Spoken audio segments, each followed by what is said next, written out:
Commander Mason Carter stood at the viewport of the interstellar vessel Horizon, gazing out at the swirling purple atmosphere of Elysium 7. The sight still took his breath away, even after 3 weeks in orbit. The crystalline forests below glittered, like diamonds whenever the twin suns broke through the cloud cover, sending prismatic rainbows across the landscape. Mason ran his hand through his short brown hair, a nervous habit from his military days before he became the leading xenobiologist for the United Earth Coalition. His reflection showed a man in his mid-30s with tired eyes and the focused expression of someone carrying too much responsibility. The fate of humanity's first diplomatic mission to an advanced alien civilization rested partly on his shoulders, and the weight of it pressed down on him constantly. Captain Brooke approached from behind her footsteps, echoing on the metal deck. "Ready for the surface team deployment, Commander?" She asked, her voice betraying none of the anxiety that must be coursing through her as mission leader. Mason nodded, gathering his research tablets and equipment. His specially designed environmental suit felt restrictive, but the Sylvani representatives had insisted all humans wear them until proper biological compatibility assessments could be completed. The irony that he was the one who would be conducting those assessments was not lost on him. The shuttle descent was smooth despite atmospheric turbulence that rattled the craft in violent bursts. The diplomatic team consisted of 12 specialists, including Mason. Their landing zone had been prepared at the edge of what the Sylvani called the Luminous Grove, a city of towering structures that appeared to be grown, rather than built from living crystal and bioluminescent materials that pulsed with inner light. When the shuttle doors opened, the team was greeted by a delegation of the Sylvani. Their appearance had caused quite a stir among Earth scientists when first contact was made via long-range communications. Humanoid in basic shape, they stood nearly 7 feet tall with slender limbs and graceful movements.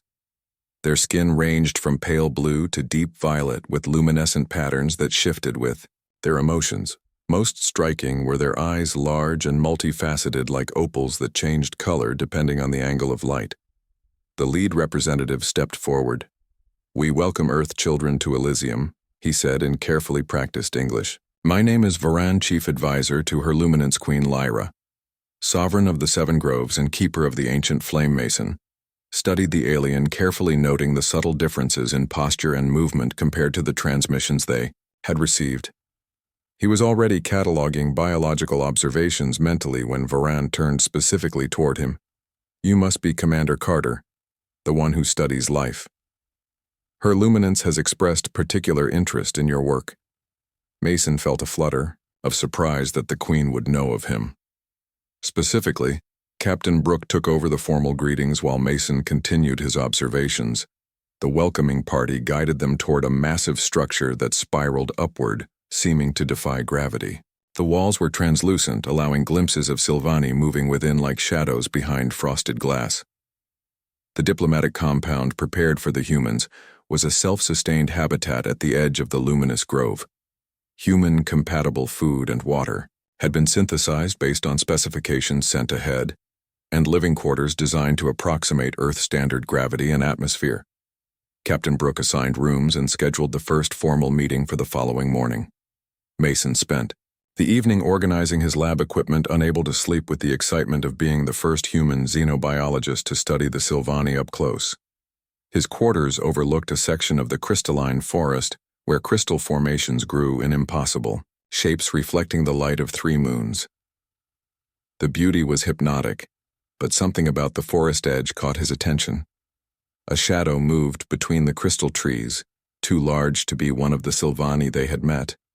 Too large, and with a strange, undulating motion that reminded him of something reptilian. The first official diplomatic meeting began with an elaborate ceremony. The human team gathered in a circular chamber, with walls that seemed alive with flowing patterns of light. The Sylvani. Delegation entered in formal attire, robes that captured and redirected light, creating a dazzling display. Mason noted that several humans blinked uncomfortably, while his own eyes watered at the intensity. Then the room darkened, and at its center, a projection appeared. The holographic image of Queen Lyra materialized. Her form was similar to the other Sylvani, but more refined, more perfect in proportion. Her skin was the deepest azure, with complex patterns of light that flowed like constellations across her visible skin. When she spoke, her voice resonated with harmonics that Mason felt rather than heard. "We are pleased to welcome our visitors from distant Earth." The projection said her movements were fluid, but Mason noticed something unusual about the projection. A slight delay perhaps, or an inconsistency in the light patterns. He activated his data tablet, discreetly scanning the energy signatures in the room. The readings showed strange spikes whenever the Queen spoke, patterns that didn't match normal holographic technology. The Queen addressed each member of the human delegation personally. When she came to Mason, her multifaceted eyes seemed to lock onto his with unexpected intensity. "Commander Carter, your work on interspecies biology is most impressive. We look forward to learning what you discover about our people." Her voice changed subtly when addressing him, taking on additional harmonic tones that his translator couldn't quite process. The meeting proceeded with discussions of cultural exchange, scientific cooperation, and potential trade agreements, but Mason found his attention repeatedly drawn to the Queen's projection. His military training had taught him to notice anomalies, and something about Queen Lyra registered as deeply unusual. He made notes to investigate the holographic technology the Sylvani used over the next week. Tensions began to develop between the human delegation and certain factions of the Sylvani society. Captain Brooke reported that some areas of the city had been declared off limits to humans without explanation. A group calling themselves the Traditionalists had staged a demonstration outside the human compound carrying symbols that the translators struggled to interpret. Mason focused on his work establishing biological protocols for human-Sylvani interaction. The Sylvani representatives provided biological samples readily enough, but always under strict supervision. He noticed they became evasive when questioned about certain aspects of their physiology, particularly their reproductive cycle and lifespan. During his third week on Elysium 7, Mason heard whispers among the compound staff about strange sightings. A security officer claimed to have seen a massive winged creature circling the diplomatic compound during night shift. 2 researchers reported unusual shadows moving through the crystalline forest that were too large to be Sylvani. The reports were dismissed as misidentifications of local fauna, but Mason connected them with what he had seen from his window that first night.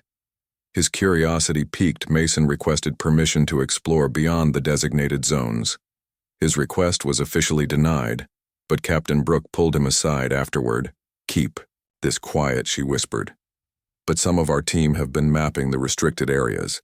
There seems to be a major temple complex about 2 kilometers into the eastern crystal formations. The Sylvani visit it daily but refuse to discuss its purpose. Might be worth an unofficial look." Mason knew the risks of violating diplomatic protocols, but his scientific curiosity overruled his caution.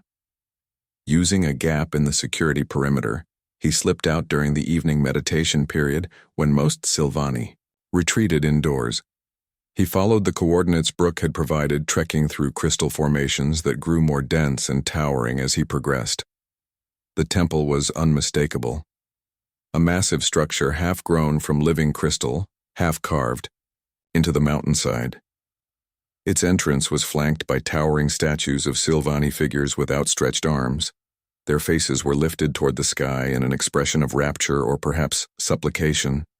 No guards were visible, which struck Mason as odd for such an important site. He approached cautiously, his environmental suit camouflage mode activated to blend with the crystalline surroundings. The entrance led to a vast chamber illuminated by bioluminescent fungi that cast everything in soft blue light. The walls were covered in intricate cave paintings far more primitive than the advanced technology the Sylvani had displayed. The images told a story that Mason struggled to interpret. They showed smaller figures that resembled the Sylvani kneeling before massive winged creatures. With a jolt, Mason realized the winged beings resembled dragons from Earth mythology. Massive scaled creatures with elongated necks and powerful wings. As the mural progressed, the images changed, showing the dragons and Sylvani merging somehow. The final panel showed a Sylvani queen figure with a dragon coiled protectively around her. Their eyes were depicted with the same opalescent material. Mason photographed everything, his mind racing with implications. Before he could complete his documentation, a soft chime from his communicator startled him. A message scrolled across his heads-up display. Commander Carter. Your presence is requested by Her Luminance Queen Lyra for the lunar alignment ceremony. Tonight at the Sacred Grove. Come alone. The guards will permit your passage. Mason stared at the message, his heart racing. No human had yet been granted an audience with the Queen. Mason followed the silent Sylvani guard through winding crystal pathways that pulsed with inner light. The Sacred Grove lay beyond the main settlement, in a valley surrounded by towering formations that resembled frozen waterfalls. His environmental suit had been replaced with ceremonial robes of silvery material that felt surprisingly warm against his skin. The Sylvani had assured him the atmosphere in the Sacred Grove was compatible with human biology. Though the experience left him feeling vulnerable, the path opened to a vast amphitheater carved into living crystal with thousands of Sylvani already gathered. Their collective bioluminescence created a sea of shifting colors that took Mason's breath away. The guard directed him to a position near the central dais, a place of honor that made him instantly aware of hundreds of opalescent eyes turning in his direction. Among the assembled diplomats, he recognized Voran, who approached with obvious concern. This is unprecedented human, he whispered, his luminescent patterns flashing with what Mason had learned to recognize as anxiety. No outsider has ever been invited to the lunar alignment. Some of the traditionalists see your presence as sacrilege. Mason noticed other diplomats from Earth watching him with expressions ranging from curiosity to open suspicion. Captain Brooke stood with her arms crossed, her posture tense. She gave him a slight nod, but her eyes conveyed a clear message. Be careful. Why was I invited? Mason, asked Voran, shifted uncomfortably. The Queen has her reasons. That is not for advisors to question.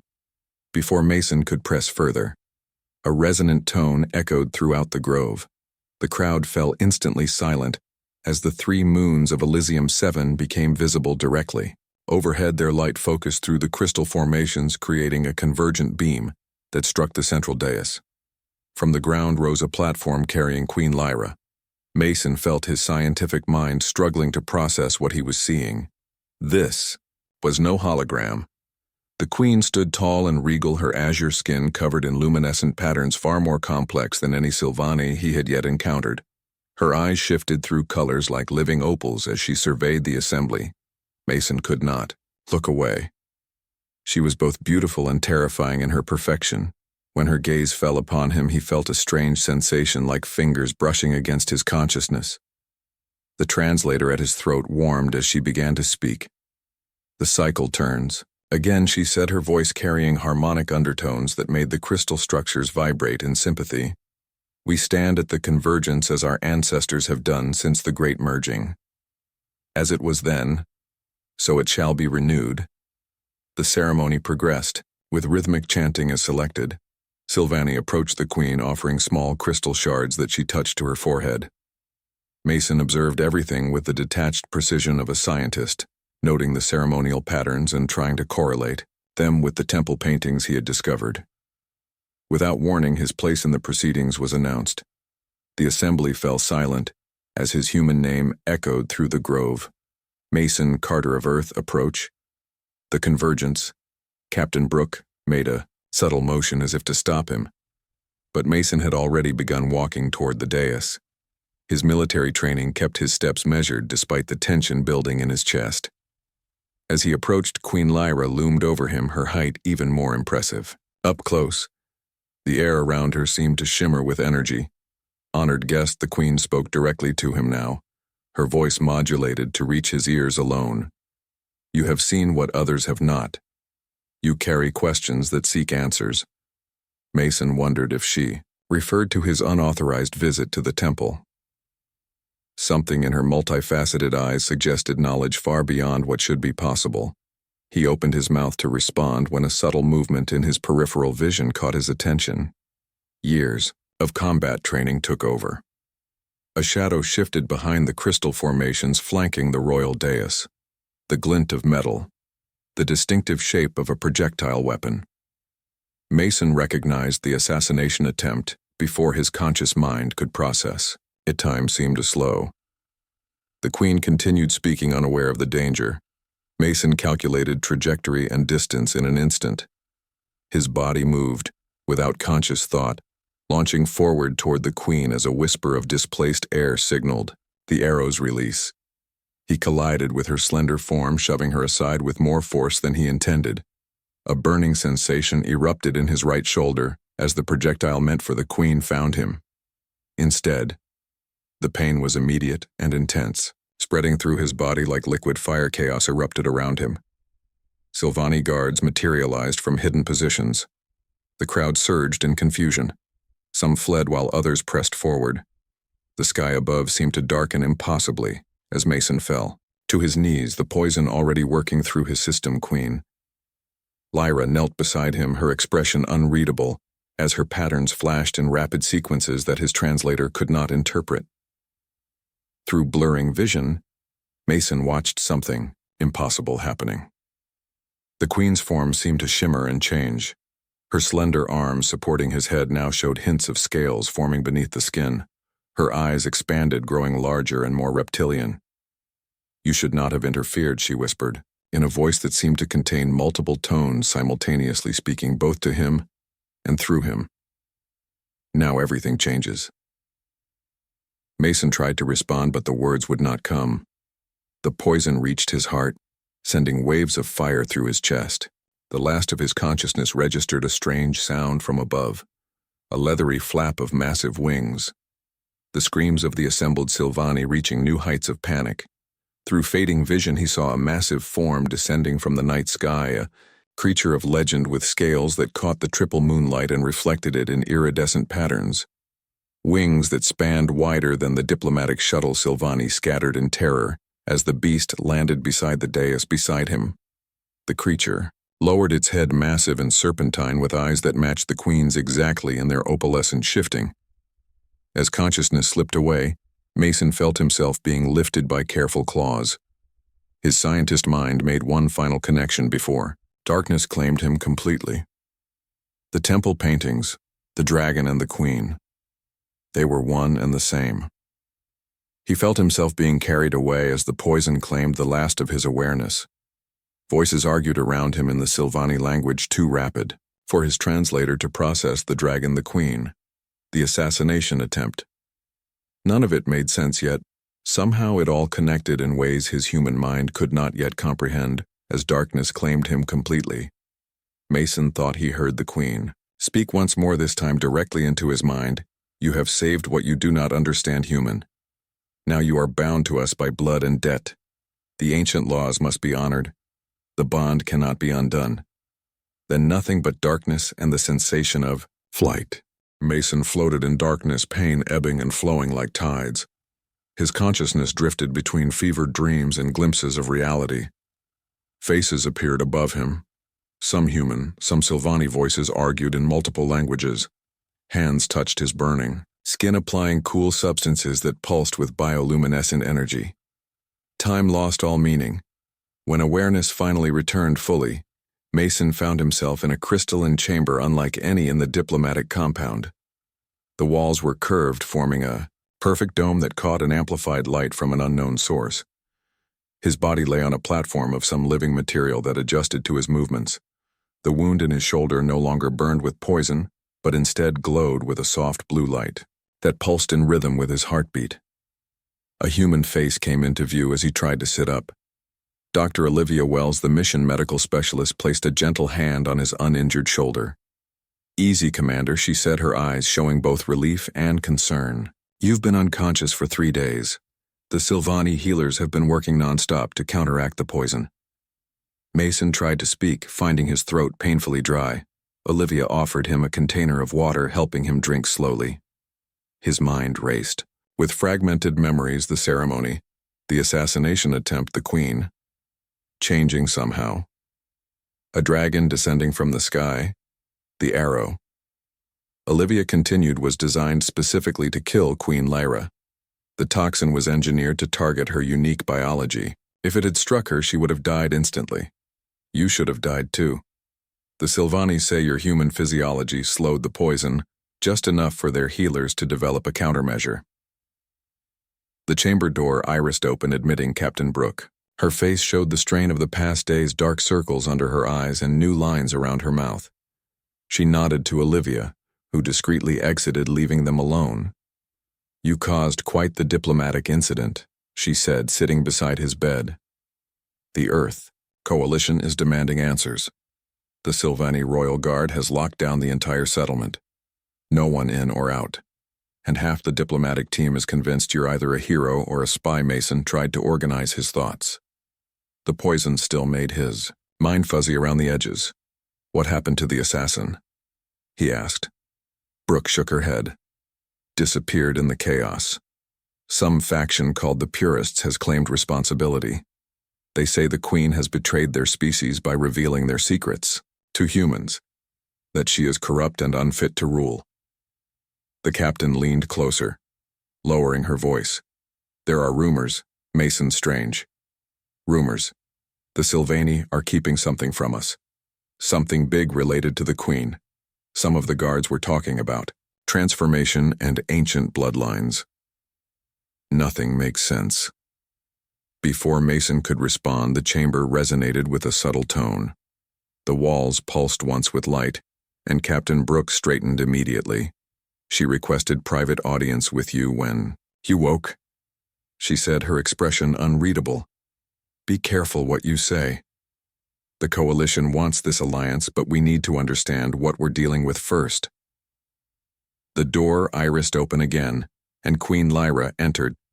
Captain Brooke bowed formally, then exited. Without another word, Mason struggled to sit upright as the Queen approached. His memories of her were fragmented, but seeing her now confirmed his impression of otherworldly grace and power. She moved with fluid precision, her azure skin pulsing with complex patterns of light. Her eyes shifted colors in hypnotic sequences. "You saved my life, Commander," the Queen said, her voice containing the same harmonic overtones he remembered. "A debt not easily repaid among my people." Mason studied her, searching for signs of what he thought he had seen during the ceremony. The scales, the transformation, the connection to the dragon that had descended from the sky. Had it been hallucination from the poison? "You have questions," she said, settling gracefully beside his bed. "I see them in your mind. Human minds are surprisingly open to those who know how to listen." "You were changing," Mason said directly. "During the ceremony when I was hit, I saw your skin, your eyes. They were transforming." Queen Lyra regarded him silently for a long moment. Then she nodded once decisively. "What you saw was truth," she acknowledged. "The time for secrets has passed. You have paid in blood for knowledge few outsiders possess." She gestured to his glowing wound. "The bioluminescent medicine binding your flesh contains my genetic material. We are linked now in ways neither of us anticipated." Mason waited as she seemed to consider her next words. "The Sylvani are not one species, but two, living in symbiosis." She began. "The royal lineage carries the ancient bloodline that allows transformation between forms, what humans might call elven and what you might call draconic. The creature your people reported seeing near the diplomatic compound was me. Watching, protecting, her admission confirmed his wildest theories." Mason thought of the temple paintings, the dragon and elf figures merged together. "How is this possible?" he asked. "Thousands of years ago, our ancestors faced extinction," she explained. "The elven forms were frail, vulnerable to predators and the harsh conditions of early Elysium. The great dragons were powerful, but lacked the manual dexterity and social complexity needed for civilization.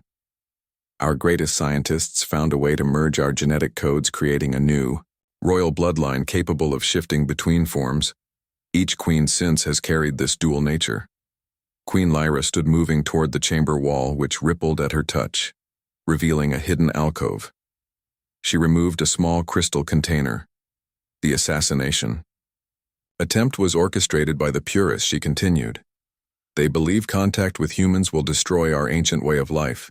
They fear exposure of our dual nature, Most of all, the arrow was designed to target the draconic genetic markers in my blood, preventing transformation and causing cellular breakdown. It would have been an agonizing death. Mason processed this information. The political implications were staggering. Two symbiotic species living as one. The secret kept from humans during first contact, factions willing to kill to prevent change over the next days as Mason continued recovering. Queen Lyra visited him regularly, teaching him about Sylvani culture and history. Each visit lasted longer than the previous as they developed an unexpected rapport. The Queen seemed genuinely curious about Earth and human biology, while Mason found her perspective on evolution and genetic engineering fascinating. She explained how the dragons were once a separate species that merged with the elven ancestors through ancient biotechnology, creating the royal bloodline. The transformation process required immense energy, explaining the Queen's limited appearances and reliance on holographic projection. The royal family served as protectors of the Sylvani, maintaining the genetic legacy that kept their civilization alive. 1 week after the assassination attempt, Mason had recovered enough to walk short distances. Lyra arrived at his chamber with 2 royal guards. "There is something I must show you," she said. "It is time you understood completely." She led him through hidden passages deep within the royal citadel, past chambers of crystal and living technology that hummed with power. Finally, they reached a massive circular room with a domed ceiling open to the sky. The 3 moons of Elysium 7 were visible overhead, casting triple shadows across the floor. "This is the Chamber of Transformation," Queen Lyra explained. "No human has ever witnessed what I'm about to show you." She moved to the center of the room where moonlight converged from above. The guards remained at the entrance as she turned to face Mason. "What you are about to see is the true nature of Sylvani royalty," she said. "The secret we have guarded for millennia before." His eyes, Queen Lyra, began to change. Her slender form seemed to shimmer and expand, growing larger. Her azure skin hardened, developing iridescent scales that caught the moonlight. Her face elongated, features reshaping into something both beautiful and terrifying. Wings emerged from her back, unfurling to span the width of the chamber. Her eyes remained the same opalescent orbs, shifting colors, but now set in a draconic face. The transformation took less than a minute. Where the elven queen had stood now towered a magnificent dragon with scales the same azure shade as her skin had been. The patterns of bioluminescence continued across her dragon form. More intense and complex, Mason stood transfixed, unable to look away. He had suspected this reality, but seeing it with his own eyes was beyond anything he could have imagined. The Dragon Queen lowered her massive head, regarding him with those familiar eyes. "Can you understand me now?" Her voice resonated directly in his mind, bypassing his ears completely. "In this form we communicate through thought, not sound." "Yes," Mason answered aloud, then realizing, concentrated on forming the thought instead. "Yes, I understand you." Through this mental connection, Lyra shared memories and knowledge, impossible to convey through speech. Images of Sylvani history from a perspective thousands of years old. The genetic merging, the first transformation. The lineage of queens, each carrying the dual nature. When she finally returned to her elven form, Mason understood what few outsiders ever had. The true nature of the Sylvani royal family. "Saving my life has bound us in ways neither of us anticipated," Lyra said once she had recovered from the transformation. "According to ancient Sylvani law, my life debt can only be repaid one way." She approached him, her luminescent patterns pulsing in complex sequences that his translator could not interpret. "Commander Mason Carter, I must ask you to consider becoming my consort. A proposal unprecedented. In our history, the first human to join with the Sylvani royal line. Through you, our species might find new paths forward, new adaptations, new understanding." Mason walked the crystal pathways of the royal citadel, his mind heavy with the weight of Queen Lyra's proposal. 3 days had passed since she revealed her dual nature, and the ancient law that bound them. Her offer to become her consort, the first human Sylvani hybrid in history, remained unanswered. The diplomatic implications alone were staggering, not to mention the personal transformation he would undergo. The political situation had deteriorated rapidly. News of the Queen's revelation and proposal had leaked to both populations. Captain Brooke had ordered the human delegation confined to their compound for safety, while Sylvani protesters gathered outside chanting in their harmonic language, words that needed no translation to convey their outrage. Mason entered the diplomatic compound, finding it in a state of controlled chaos. Staff packed equipment and secured sensitive materials. Guards with pulse rifles stood at every entrance. Earth Coalition flags had been removed, replaced with security barriers. Kira Bennett, head of the Human Diplomatic Corps, intercepted him before he could reach his quarters. Her red hair was pulled back severely, her green eyes sharp with tension. She had been Mason's lover years ago before career. Ambitions pulled them apart. Her presence on the mission had been a source of awkwardness he had carefully avoided until now. "We need to talk," she said, leading him to a secure conference room. The moment the door sealed, she turned to him, her professional demeanor cracking. "Are you insane, Mason? What were you thinking?" He stood silently, allowing her to vent. "Earth's military council has been in emergency session for 48 hours, she continued. "The Queen offers you unprecedented access to Sylvani biotechnology, and you haven't already accepted. Do you have any idea what this means?" Mason studied her face, seeing the calculation behind her concern. "This isn't about diplomacy, is it?" he asked. "It's about technology, genetic engineering. Weapons," Kira didn't bother denying. Both the Council sees this as a strategic opportunity. Become her consort, gain her trust, access their genetic technology. Earth needs this, Mason. You know what the resource wars did to our planet. The Sylvani biotech could save millions." Her words held truth. But Mason heard the hollow ambition beneath them. "And if I refuse?" Kira stepped closer. Her voice softened, becoming the one he remembered from their past. "Then you'll be recalled immediately, possibly charged with endangering the mission. The Council will send someone else, someone more willing to follow orders." She placed a hand on his arm. "Remember Project Prometheus, Mason? All those people we couldn't save because we lacked the technology. That doesn't have to happen again." Before he could respond, alarms blared throughout the compound. Red emergency lights bathed the room.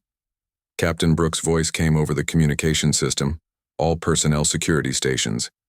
This is not a drill. Perimeter breach in Sectors 7 and 12. Hostiles approaching from multiple vectors." Mason rushed to the command center, finding it in organized chaos.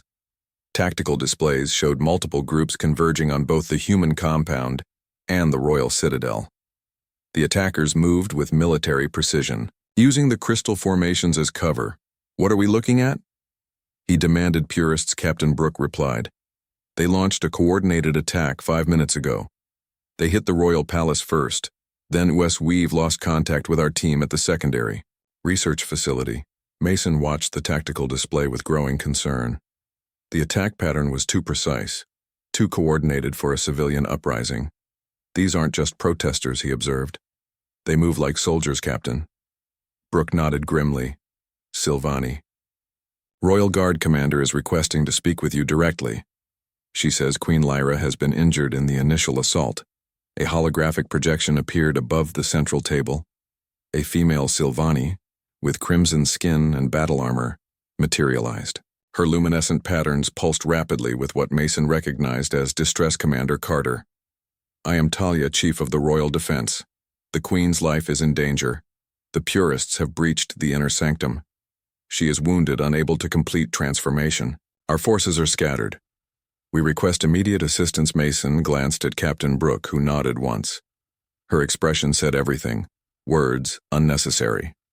Between the diplomatic disaster of abandoning the Queen and the strategic opportunity of saving her, there was only one choice.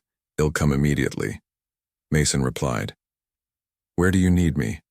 "Bring medical personnel," Talia instructed. "The Queen's wounds resist our healing technologies. The poison from the first assassination attempt has reactivated. Somehow I will send an escort to your position, The hologram disappeared. Captain Brooke turned to Mason, her expression grim. "Take a security team," she ordered. "But remember, your first duty is to Earth, not to her." Minutes later, Mason hurried through underground passages connecting the compound to the Royal Citadel. Dr. Olivia flanked him, carrying specialized medical equipment. 4 security officers formed a protective diamond around them. Each carried non-lethal stun weapons standard for diplomatic missions.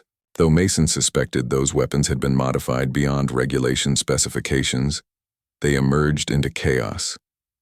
The Royal Citadel, once a marvel of crystalline beauty, now showed signs of battle. Shattered crystal formations, scorch marks from energy, weapons. Bodies of royal guards and attackers lay where they had fallen. Talia met them at a hidden entrance, her armor bearing fresh damage. Her crimson skin pulsed with agitation. "The Queen is in the inner chamber," she explained, leading them through winding corridors. "This way, hurry." The inner chamber had been fortified. Barricades of living crystal formed defensive positions. Royal guards maintained a perimeter, their weapons trained on multiple entrances.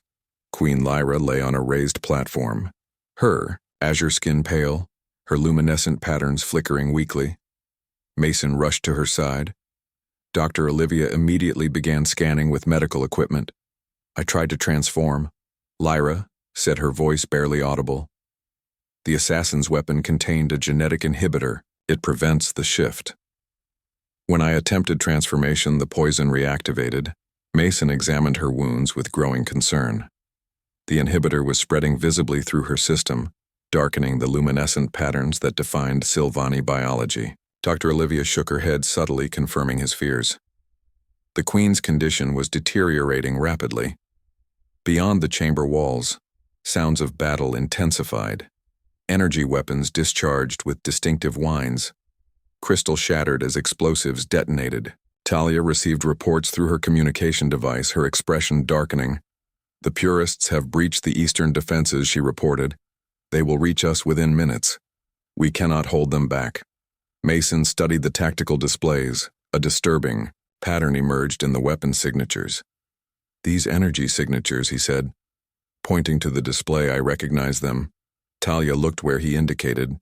"They are not Sylvani weapons," she confirmed. "They appeared recently among the Purists. We do not know their origin." Mason did Earth Coalition military prototypes, still classified, supposedly secure. He had reviewed the specs during his military service before becoming a xenobiologist. The realization hit him like physical force. Someone from the Earth. "Delegation has been arming the rebels," he said, "providing them with advanced weapons technology." Talia stared at him, her opalescent eyes unreadable. "Can you prove this accusation?" Before Mason could respond, the partial psychic link forming between himself and Lyra flared to life. Her consciousness touched his mind weakly, sharing fragments of intelligence reports. Sylvani infiltrators had identified the source. Arms shipments delivered through the research outpost, bearing coalition military seals. Intercepted communications naming a high-ranking Earth official, General Eleanor Wright. The connection strengthened as Mason focused his thoughts. Images from Lyra's memory merged with his military knowledge, creating a composite intelligence picture. The original assassination attempt, the Purist uprising, the weapons, the traitors. It formed a single connected operation with one goal: destabilize the Sylvani government, replace Queen Lyra with a puppet ruler amenable to exploitation of Sylvani. "Resources, Queen." Lyra struggled to sit up, her weakened form trembling with effort. "You see now," she projected into his mind. "The truth we face. Threats from both our worlds." Mason turned to Talia, his decision made. "I know how to counter their weapons." He said, "The prototypes have specific vulnerabilities. If we reconfigure your defenses, we can create a disruption field." Talia hesitated, then nodded to her lieutenants. "Show him our systems," she ordered. "What choice do we have?" Working together, Mason coordinated a daring counterattack. Using the partial psychic link with Lyra, he guided Talia's forces through the crystal passages, exploiting weaknesses in the Purist assault. The Sylvani Royal Guard, deployed reconfigured shields that neutralized the Earth. Weapons turning the tide of battle. In the command center, Mason identified the human traitors. The secondary research team, led by a coalition intelligence officer embedded in the diplomatic mission. They had provided weapons specifications to the purists, feeding them intelligence on both human and Sylvani defenses. As Talia's forces pushed back the purist assault, Mason discovered the betrayal went deeper than expected. Encrypted communications revealed the original assassination attempt had been orchestrated by Earth forces, specifically General Eleanor Wright, who sought to eliminate Queen Lyra and replace her with a ruler more amenable to exploitation of Sylvani genetic resources. The battle lasted hours. By its end, the purists were in retreat. Their human weapons neutralized their leadership, captured the royal citadel stood. 3 days after the failed purist uprising, Mason stood before the combined Council of Earth and Sylvani representatives. His decision made after long hours of contemplation, the chamber fell silent as he approached the central podium. The Queen, still weakened from her injuries, watched from a crystalline throne, her luminescent pattern subdued but steady. Captain Brooke represented the Earth Coalition, her expression carefully neutral. Kira stood behind her eyes, narrowed in calculation. Mason addressed the assembly, his voice clear and unwavering. "I accept Queen Lyra's proposal," he announced, the words sending ripples of reaction through the gathered delegates. "I do this not for Earth, not for personal gain, but because it represents the best chance for lasting peace between our peoples." Protests erupted immediately from both sides. Sylvani traditionalists hissed their disapproval, luminescent patterns flashing in angry pulses. Earth representatives argued among themselves, some seeing opportunity, others fearing unknown consequences. Mason raised his hand for silence. "My conditions are these," he continued. "Both species must commit to full transparency. No more secret agendas. No more weapons development. A genuine partnership based on mutual benefit." He directed his gaze specifically toward Kira and the Earth delegation. Earth must recall all military personnel involved in arming the purists. General Wright and her collaborators must face justice under combined Earth-Sylvani law. Then to the Sylvani representatives, the royal family must end its isolation. Share knowledge of the dual nature with all Sylvani. No more castes. No more secrets that divide your people, Queen. Lyra rose from her throne, approaching Mason. Her movements still showed pain, but her eyes held determination. "You ask much, human," she said, her voice carrying harmonic tones that resonated through the chamber. "Traditions of millennia to be set aside." Mason met her gaze unflinching. "I ask what is necessary for both our peoples to survive. If I am to become the bridge between worlds, then the bridge must stand on solid foundations." For long moments the Queen studied him. The assembly held its collective breath. Then slowly her luminescent patterns shifted to a configuration Mason had never seen before. The assembled Sylvani gasped, some bowing their heads in respect. "I accept your terms," Queen Lyra announced, her declaration final binding. "The ancient laws will adapt as we must adapt. The royal consort speaks wisdom." 1 week later, preparations for the bonding ceremony were complete. The ritual would take place in the same temple where Mason had discovered the cave paintings. Captain Brooke had reluctantly accepted his decision, though Earth authorities continued to pressure him through diplomatic channels. The purists, though defeated, remained a threat, their leadership gone underground. Guards patrolled the crystal forests as Mason was escorted to the temple. The ancient structure had been prepared, with ceremonial lighting. Sylvani elders in formal attire lined the pathways. Queen Lyra waited at the central altar, her form magnificent in ceremonial regalia that amplified her natural luminescence. At her side stood Talia and Varan, representing the military and civilian aspects of Sylvani society. In an unprecedented move, the ceremony was broadcast to both human and Sylvani populations. Mason had insisted on transparency.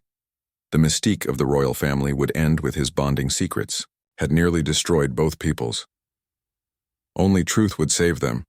Mason approached the altar dressed in a hybrid garment combining Earth military honors with Sylvani ceremonial symbols. The gathered assembly fell silent as he took his place opposite Queen Lyra. The ritual began with ancient words spoken in the original Sylvani language, words of binding commitment, transformation. The crystal altar between them activated, glowing with internal energy that pulsed in complex patterns. Queen Lyra extended, her hands palm upward. Mason placed his hands in hers, their touch completing a circuit that sent visible energy spiraling around them. This bonding will rewrite your genetic code. The Queen explained, her voice for him alone. The process is painful, dangerous. No human has ever undergone this transformation. You may still withdraw. Mason shook his head, his resolve firm. I made my choice. The Queen nodded once, then began the transformation, her form shifting, growing larger, more powerful, until the magnificent dragon stood before the assembly, wings extended in a display of power and protection. The crowd gasped. Even those who had known the truth had rarely witnessed the transformation. The dragon lowered her massive head until her eyes were level with Mason's. From her mouth came a mystique substance glowing with bioluminescent energy. Breathe it in, she instructed through their mental link. This will begin the change. Mason inhaled deeply. The mist burned like fire in his lungs, spreading outward through his body. Each heartbeat pumped the transformative energy further. Pain unlike anything he had experienced before claimed him. His vision blurred reality, fragmenting into shards of sensation. For 3 days he hovered between life and death, his body fighting the alien changes. The Sylvani healers worked continuously, stabilizing his system when it threatened to collapse.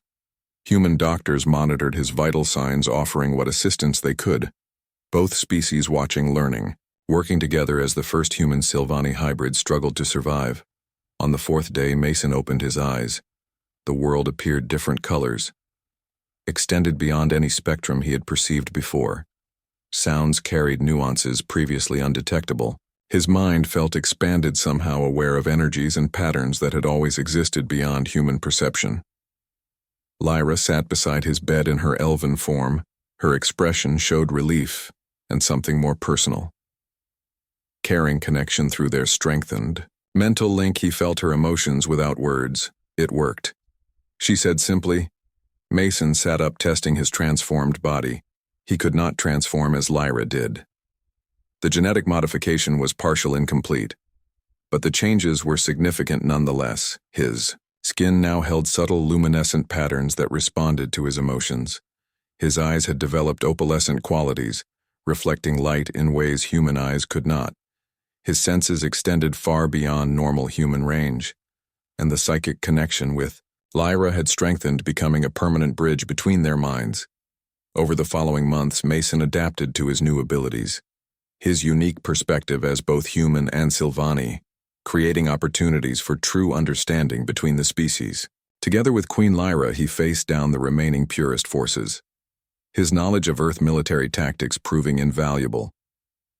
Against the corrupt Earth military faction, he stood firm, exposing general rights conspiracy and forcing accountability. 1 year after the bonding ceremony, Mason stood beside Queen Lyra as the first joint human-Sylvani settlement broke ground.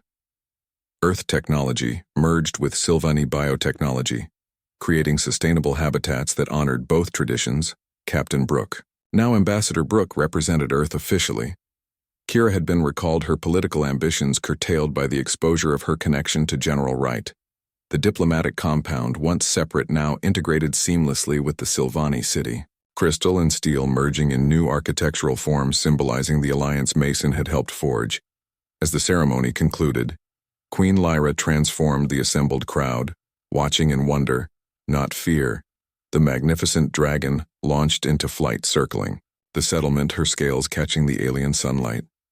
Mason watched her soaring form through changed eyes, feeling the echo of her joy through their bond.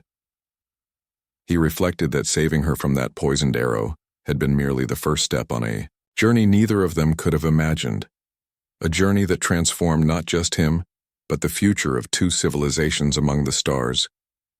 When she landed, returning to elven form, beside him Lyra took his hand.